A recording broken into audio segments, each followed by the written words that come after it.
ninachotaka niseme, kijana wenu na mbunge wenu katika kipindi hiki chote cha miaka 5 ambako nimekaa kwenye hilo bunge, tumefanya mambo makubwa. Tumefanya mambo makubwa katika Jamhuri ya Muungano wa Tanzania. Watanzania wote wanajua, Tanzania nzima yote inajua kazi iliyofanywa na kijana wenu wa jimbo hili la Kisesa. Kazi iliyofanywa na baadhi ya wabunge wa bunge la Jamhuri ya Muungano wa Tanzania katika kuyafikia maendeleo. Hasa watu wengine hapa wamekuja, Pina jina litafutwa. Kila mahala ndio kampeni hizo. Jina litafutwa, jina litafutwa. Haya, wanaulizwa, Pina atafutwaje? Amekosea nini mpaka Mpina afutwe? Atafutwa. Mimi nagombea kwa sababu Mpina atafutwa. Atafutwa kwa sababu gani? Kwa sababu amefanya nini? Nataka niseme, na ninadhani kwamba watu wa aina hiyo ni kwa sababu hawajifunzi, ni kwa sababu hawafuatilii mambo yanavyokuwa. Pina ana ugomvi na serikali, Pina ana ugomvi na mawaziri, Pina ana ugomvi na rais, Pina ana hili, ana lile. Watu wanazungumza. Nataka niwahakikishie wananchi wa Mwabuma, mbunge na kijana wenu, ninafanya kazi nzuri sana. Ninafanya kazi nzuri sana na Chama cha Mapinduzi, ninafanya kazi nzuri sana na serikali ya Chama cha Mapinduzi. Na wale wote wanaozungumza maneno hayo ni kwa sababu tu ya kuishiwa hoja za kuzungumza. Mimi katika lile bunge la Jamhuri ya Muungano wa Tanzania, katika mambo mengi niliyoyasimamia, mengi, Rais wa Jamhuri ya Muungano wa Tanzania, mkaguzi mkuu wa serikali, mawaziri wote wameyatekeleza, wote wameikubali. Hasa wewe leo ukizungumza Pina hana ushirikiano na nani? Hana ushirikiano kwenye jambo gani? Katika kusimamia bajeti ya serikali, katika kusimamia matumizi ya serikali, katika kusimamia wizi, rushwa na ufisadi ndani ya bunge la Jamhuri ya Muungano wa Tanzania. Yaani nyinyi mlionituma hapa, mimi ni mbunge tena wa kutoka familia maskini. Na wajua umaskini wa Watanzania, najua umaskini unaotusumbua nyumbani kwetu, ndio umaskini unaowasumbua wana Kisesa, ndio umaskini unaowasumbua Watanzania. Siwezi kwenda pale bungeni kwenda kucheza. Siwezi kwenda pale bungeni kwenda kucheza. Mnataka mbunge ambaye akienda hapo bungeni bei ya pamba imeporomoka, yeye anawasifia walioporomosha hiyo bei. Mnataka mbunge ambaye akienda bungeni wagonjwa waletewi dawa kwenye vituo vya kutolea huduma, alafu yeye anawapigia makofi ambao wameshindwa kuleta dawa. Mnataka niende bungeni, watu wanaugua kipindupindu, wananchi wanalazimika kujinunulia dilipu wenyewe, alafu mimi niende bungeni nikampigie makofi waziri ambaye ameruhusu hayo yafanyike. Mnataka muwe na mbunge ambaye akienda bungeni wananchi wanasombwa na maji, wananchi hawana barabara, wananchi hawana madaraja, yeye anaona sawa sawa tu, anapiga makofi ndani ya bunge. Ndio mnataka wabunge wa namna hiyo? Kama mnataka wabunge wa hivyo, sawa. Lakini kama mtaki wabunge wa hivyo, mimi kijana wenu nitaendelea kusimama imara kuhakikisha kwamba hakuna kupumzika mpaka maendeleo ya kweli kwa ajili ya wana Kisesa Tanzania yamepatikana. Mimi kama ni mtu kugombana naye, kama ni waziri ambaye hatekelezi majukumu, ameajiriwa na Watanzania, analipwa mshahara na Watanzania, alafu hatekelezi majukumu aliyopewa, mimi yule ni adui yangu. Na siogopi chochote katika hilo. Tumepewa dhamana ya kuwapigania wananchi hawa. ndani ya bunge, nje ya bunge, katika bajeti za serikali. Hatuwezi kuruhusu baadhi ya watendaji wa serikali wanaiba fedha za serikali, halafu wanapigiwa makofi, halafu wanashangiliwa. Mkurugenzi mmoja hapa, mkurugenzi wa halmashauri ya wilaya Meatu hapa, alikuwa anaitwa nani? Alishaondolewa. Anaitwa Masasi. Nilienda kukagua shule ya ufundi pale Mwandoya. Miezi 6 tumeshatoa shilingi milioni 540 kwa ajili ya kujenga hiyo shule. Miezi 6 naenda pale nikakuta imechimbwa tu msingi. Zimeunganishwa shule, ilikuwa Mwandoya, ilikuwemo Kabondo, ilikuwepo na Mbushi. Amewekwa fundi, wamelipwa zaidi ya bilioni 1.7. Halafu yule fundi amelipwa zaidi ya milioni 200, halafu ujenzi ni msingi tu, miezi 6. Halafu nataka mimi huyo mkurugenzi huyo mimi niende nikamkumbatie. Unataka mimi huyo mkurugenzi eti lazima niwe urafiki na watendaji wote wa serikali. Tumeenda pale nikasema milioni 200 ziko wapi? Kwa nini mmeajiri watu wa kutoka nje, hamjaajiri watu wa Kisesa? Kwa nini milioni 200 mmezilipa bila kazi kufanyika? Kwa nini mmelipa hata bila kuwa na dhamana? Yule mkurugenzi, rais akasikia, Mama Samia akasikia, yule mkurugenzi akamuondoa. Na sasa hivi tunamdai shilingi milioni 200 azirejeshe, milioni 201 azirejeshe, ili wananchi waweze kujenga shule yao ya ufundi, waweze kujenga shule yao ya ufundi, waweze kujenga sekondari zao.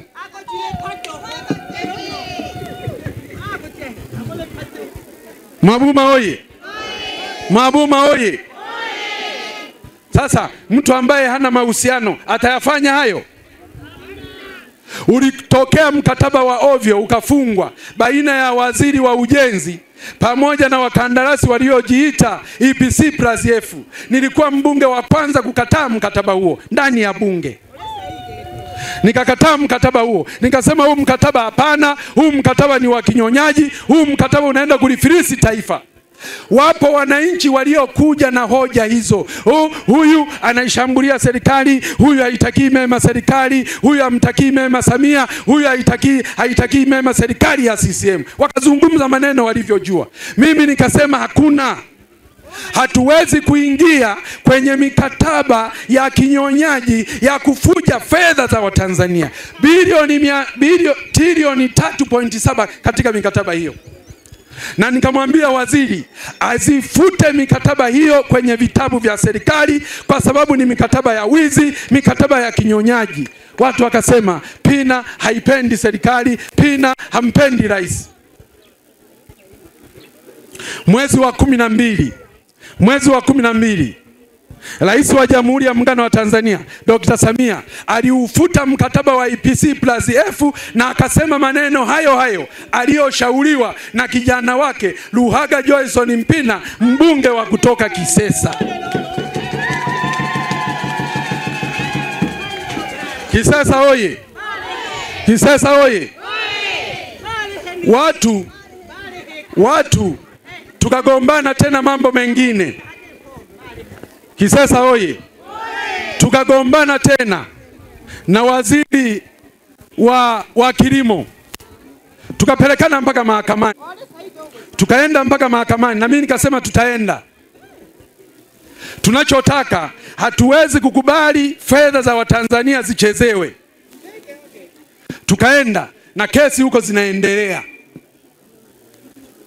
Na lakini leo matokeo yaliyopo, wananchi walianza kuuziwa sukari mpaka 7,000 kwa kilo. Wakauziwa sukari mpaka 5,000 kwa kilo. Wakauziwa sukari mpaka shilingi ngapi? Lakini leo hii bei ya sukari imeshuka shilingi 250, shilingi 2,500 mpaka shilingi 3,000. Kisesa oye! Kisesa oye! Nilitamka kwamba wananchi wanauziwa mbegu feki, wananchi wanauziwa viuatilifu feki, wananchi wanauziwa mbolea feki. Nilibishiwa na baadhi ya viongozi, lakini sasa hivi juzi hapa waziri wa kilimo ametangaza, kwanza wamefanya msako wakakamata pembejeo nyingi sana feki, kwa maana ya mbolea, kwa maana ya viuatilifu, wamekamata kila ukanda, wamekamata. Maana yake ni kwamba Mpina alikuwa sahihi. Maana yake Mpina alikuwa sahihi. Lakini pia waziri wa kilimo akathibitisha kwamba wananchi wengi wanauziwa mbegu feki, na akasema kutokana na madhara wanayoyapata wakulima kwa kuuziwa mbegu feki na hasara wanazozipata, sasa sheria inabadilishwa ya mbegu, ili makosa ya kuuza mbegu feki yaingizwe kwenye uhujumu uchumi, ili tupambane na wale wote wanaouza mbegu feki, kuhakikisha kwamba wananchi wanapata mbegu ambazo ni sahihi. Lakini Mpina aliposema mbegu feki, swali kataa. Aliposema viuatilifu feki, swali kataa. Aliposema mbolea feki, swali kataa. Lakini leo hii serikali inakubaliana na hoja za Mpina kwamba mambo ya pembejeo yanatakiwa kusimamiwa, ili kuhakikisha kwamba tunapata pembejeo nzuri. Kisesa oye! Nilishauri nikasema, sasa hivi kwenye nchi yetu vijana wanasoma, wanaanza, tunasoma sekondari, chuo kikuu, ufundi, wapi, lakini ajira nyingi zinachukuliwa na wageni. Watu napo wakabisha, wakasema Mpina huyu haipendi serikali. Nikasema leo hii ukienda kwa wachimbaji wadogo, machimbo ya wachimbaji wadogo wamekabidhiwa wageni, wamejaa wananchi raia wa Rwanda, wamejaa wananchi raia wa China. Kwenye machimbo ya wachimbaji wadogo wa wananchi wa Tanzania, ukienda Kariakoo wamejaa wageni, ukienda kwenye masoko mengine wamejaa wageni, kinyume cha sheria. Nikasema hili jambo haliwezekani. Sisi kama wasimamizi wa wananchi hatuwezi kuruhusu haya mambo yakaendelea. Wewe waziri wa madini, kwa nini uruhusu hali hiyo? Wewe waziri wa kilimo, kwa nini uruhusu hali hiyo? Wewe waziri wa viwanda na biashara, kwa nini uruhusu mambo hayo? Baada ya muda mfupi, Kisesa oye! Baada ya muda mfupi, Rais wa Jamhuri ya Muungano wa Tanzania akamuagiza waziri wa viwanda na biashara aenda akafanya uchunguzi kule Kariakoo, ambako alienda kubaini wananchi wengi wa kigeni, raia wengi wa kigeni wamekuja kwenye soko la Kariakoo kuja kufanya biashara wakiwa wageni kinyume cha sheria na kuchukua ajira za Watanzania. Lakini pia waziri wa madini ameshatunga sheria sasa hivi za kupambana na wageni wanaochukua maeneo ya wachimbaji wadogo kwenye maeneo yetu. Sasa huyo Mpina anayezungumzwa alikuwa haipendi serikali, Mpina anayezungumzwa alikuwa hakipendi chama. Lakini anayoyazungumza Mpina yote ndio hayo yanayofanywa kazi na serikali. Kisesa oye! Kisesa oye! Kisesa oye! Mpina mbaya, lakini yanayofanywa kazi yote ni yale aliyoyaagiza Mpina, ni yale aliyoyashauri Mpina. Wananchi wa Kisesa, hapa nimejaribu kutaja baadhi ya mambo machache tu ya kuonyesha mfano. Hata nilipoamua kuingia kwenye vita ya kupambana na mafisadi wa nchi hii, ya kupambana na wala rushwa wa nchi hii, ya kupambana na wezi wa nchi hii, ya kupambana na wazulumaji wa nchi hii. Na kwenyewe nilipingwa mambo mengi, lakini Mheshimiwa Rais akanisikia, akaunda tume ya maboresho ya kodi ambayo ina lengo la kuhakikisha kwamba kama kuna mwizi katika taifa letu afuatiliwe, akaguliwe. Mafisadi yote wafuatiliwe, wakaguliwe. Sasa mambo ambayo watu walisema Mpina ana ugomvi na serikali, Mpina ana ugomvi na rais. Rais kila jambo analoshauriwa na kijana wake Mpina analifanyia kazi. Si wanapata aibu? Si wanapata aibu? Si ni aibu kubwa hiyo? Haya, ilitokea ugomvi mle bungeni. Watu wa wanyamapori, baadhi ya watumishi wasio waaminifu wakawa wanakamata wananchi, wanachukua mifugo yao, wanaingiza ndani ya hifadhi, wanawapiga faini ya $100,000, sheria ambayo haimo kwenye $100,000 kwa kila ng'ombe. Sheria ambayo haipo, lakini wanawaua wananchi.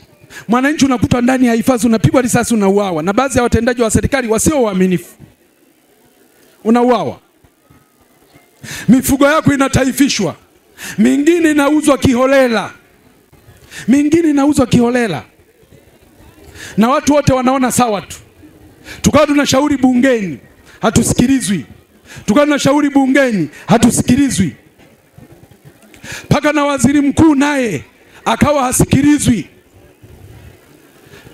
Paka siku moja nikasema, kama waziri mkuu hasikilizwi na kama bungeni hatusikilizwi, basi hii wizara ya maliasili hii tufukuze kuanzia waziri mpaka mfagizi kwenye ofisi hiyo, ili tutengeneze heshima.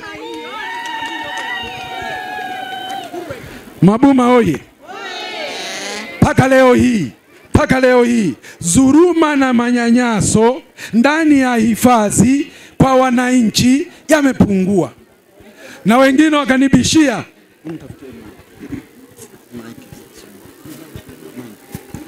wengine walinibishia, paka Mheshimiwa Spika akanambia kupeleka vielelezo ndani ya bunge. Ushahidi. Mpina tunataka utuletee ushahidi. Wananchi gani waliouawa? Mpina tunataka utuletee ushahidi. Ng'ombe gani zilizouawa na zilizotaifishwa? Mpina tunataka utuletee ushahidi wa haya yote. Mpina unatakiwa upeleke ushahidi ndani ya bunge. Nikapeleka vielelezo vya watu waliotaifishwa mifugo yao kiholela. Nikapeleka vielelezo ya wananchi waliouawa na maaskari wa game kwa uonevu. Nikapeleka mifugo iliyouawa ndani ya hifadhi bila makosa. Nikapeleka wananchi waliotaifishwa mifugo yao kinyume cha sheria. Baada ya kupeleka vielelezo hivyo, Mheshimiwa Spika akaleta taarifa, akaliambia bunge kwamba Mpina alikuwa sahihi. Vielelezo na ushahidi wote aliouwasilisha alikuwa sahihi. Mahakama ya kanda kule Mara kule na yenyewe ikathibitisha kwamba kuna maonevu makubwa. Baadhi ya wahifadhi wamekuwa wakiwaonea wananchi kwa kiwango kikubwa bila kufuata sheria, na mahakama ile chini ya jaji yule ikatoa angalizo kubwa kwa serikali kuacha mambo hayo. Kwa hiyo ukiangalia sasa haya yote haya kwa ujumla wake ndani ya bunge, mambo yote yaliyozaniwa kwamba Mpina alikuwa amekosea, mwisho wa siku walikuja kuthibitisha kwamba Mpina alikuwa sahihi. Rais wa Jamhuri ya Muungano wa Tanzania amethibitisha kwamba Mpina alikuwa sahihi. Spika wa Bunge la Jamhuri ya Muungano wa Tanzania amethibitisha kwamba Mpina alikuwa sahihi.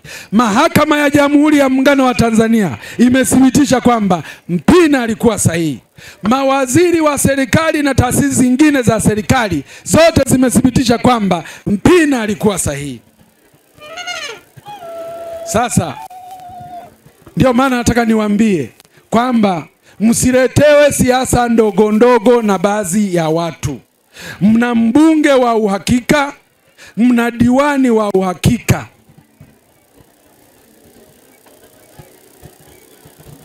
Aisolo dizo gomlombe kula ogolashigomda. Niliwaambia wenzangu na madiwani wangu, niliwaambia katika kipindi hiki ambacho tunatekeleza ilani ya uchaguzi nchi ya kuwaletea maendeleo. Kwa hiyo ni muda wa kuhakikisha sasa hivi mnapambania maendeleo. Mambo ya kampeni, muda ukifika mtafanya kampeni. Sasa wananchi, mna viongozi wanaoyatenda haya. Mna viongozi wanaowapigania katika afya ndani ya bunge na nje ya bunge. Mna viongozi wanaowapigania kwenye elimu ndani ya bunge na nje ya bunge. Mna viongozi wanaowapigania katika maeneo mbalimbali. Shida iko wapi? Tembeeni kifua mbele. Unaoboka shigobo chaguzi. Ukishafika uchaguzi, aimwego sesera kuke. Hali kwani naye toka na muwela geke na tena abono pinzani ndani ya chama wala nje ya chama. Sijaona hata wakupambana naye ndani ya chama wala nje ya chama.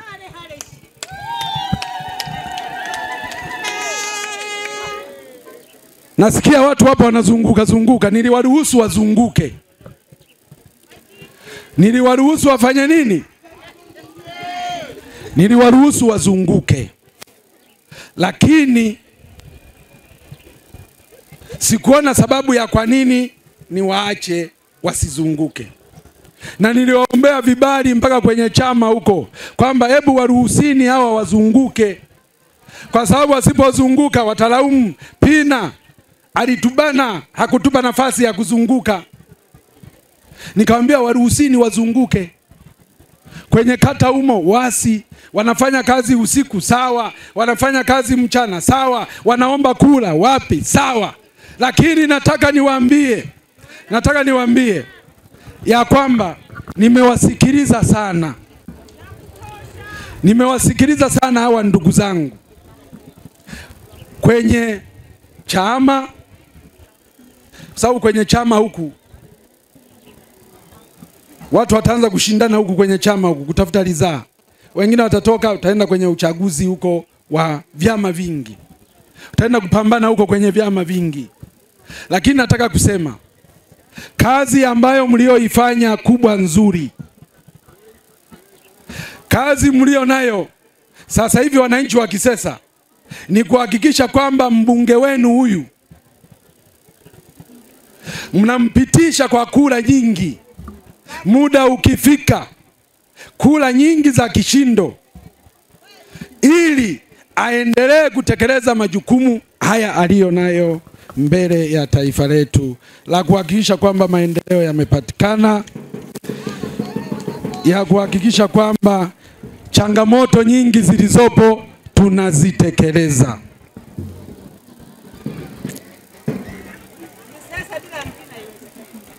Kisesa oye!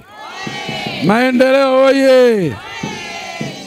Tumepambania mambo mengi huko, tunaendelea kutambana mambo ya watumishi wa umma, mambo ya tembo, mambo ya wananchi kulipa fidia na vitu vingine. Yote hayo tunaendelea kufanya na kuhakikisha kwamba maendeleo yanapatikana tena kwa viwango vikubwa.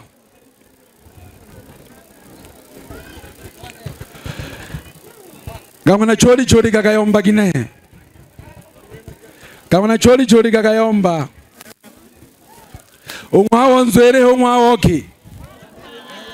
Umwawo nzwere umwawe okay. Umwawe onzwere umwawe wipala.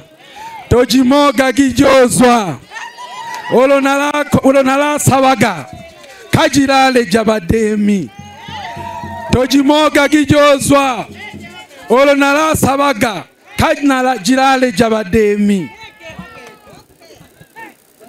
linani oli kayomba nalo meragwa na mami aho mami dolo kalago nomera oli nani unyoshi oli lukala oyo yomba kageke kana nala gorwani gwanyiwa nibage magolo bagokonja yango nanenelo kinala gorwani gwanyiwa nibage magolo bagokonja ya nilomera ge mami yani wera ira mwana one biyogoli embere mbere no amigutano ogobola gwagete nane no nwera gege hamekeri anwalo kala mami ederi ane nabola gwegine CCM oye CCM oye babi ajibane endeleeni kutuunga mkono enzagambeji edenzagamba jagobola nya enzagambeji jagopalera nhenga doji jajo chimagula jagopalera nhenga jijaje tagine hayeke ndololo nabo nayo tegemea geke hamonoro nabe chana bago yonga gwa hamale honoro o hambo tohoho bange bale koyado mala lego futwa lina nabawela olyoke jogo futwa kwani obebe baya bamula isishije naboyi ambo bayombe lina lego futwa gwa oloshugwe nalizaga ngoba wera lolo litafutirwe ambo kwene do Kisesa oye Mwaboma oye obebole ngosha nabo gosha boko ogategeme mpakali nago futwa no gombele memo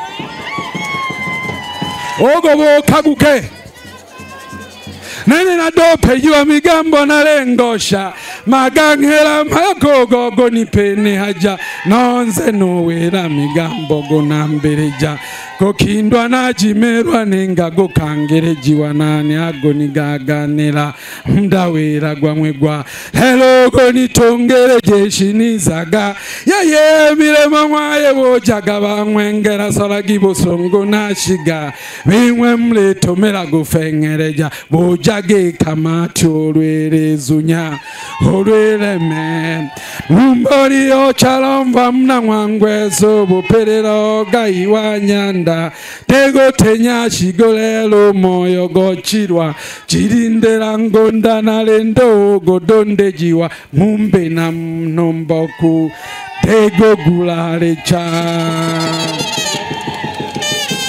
Mabuma oye Mabuma oye Onwa mageno le nake bo kagaweze umalelile Pyaba hemba bangwa galibangola mtangane gobeja marifa logendo lo mwana nzobe mwaluha mwale puga nejijeriana mhala ahene na lendo gololo melolo geke nole shindekeja boyomba bano bosungana makono agosangwa masisambe oshija onwa segeni nyage magoyunga onene yayo gotishi wagamnu nalendo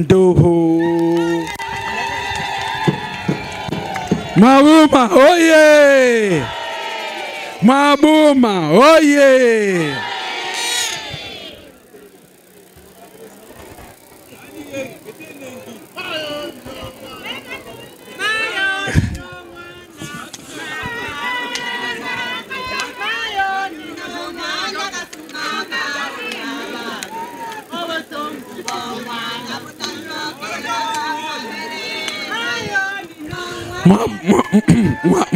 Mabuma oye Mabuma oye Mabuma oye Wazazi wangu nachotaka kusema nini?